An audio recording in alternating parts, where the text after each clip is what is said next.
জেলাটাকে যারা বিনষ্ট করতে চাচ্ছে, যারা জামাত শিবির এবং যারা রাজাকারের বংশভূত এখানে আছে, তারা এই সম্প্রীতির বান্দরবানকে একটি অসম্প্রীতির বান্দরবান তৈরি করতে চেয়েছে। এবং আমরা সবসময় বান্দরবান জেলা ছাত্রলীগ এবং কেন্দ্রীয় ছাত্রলীগ সবসময় স্বাধীনতার সপক্ষে ছিল এবং বাংলাদেশের যে কোনো ছাত্রদের বলেন, যে কোনো যৌক্তিক আন্দোলনে আমরা জেলা ছাত্রলীগ বলেন, কেন্দ্রীয় ছাত্রলীগ সবসময় ঐক্যবদ্ধ ছিলাম এবং যেখানে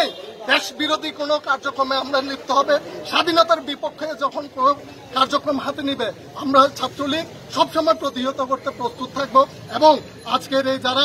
কর্মসূচিকে, আমাদের কর্মসূচিকে যারা বাধা দান করতে চেয়েছে, যারা রাজাকারের ছেলেরা এবং বিএনপি শিবিরের ম্যাক্সিমাম যারা বিএনপি শিবির করছে, ছাত্রদলের নেতৃবৃন্দরা, এরা সাধারণ শিক্ষার্থীর নাম ব্যবহার করে তারা এই বান্দরবানের ছাত্র সমাজকে উস্কিয়ে দিচ্ছে এবং তারা এই যে যৌক্তিক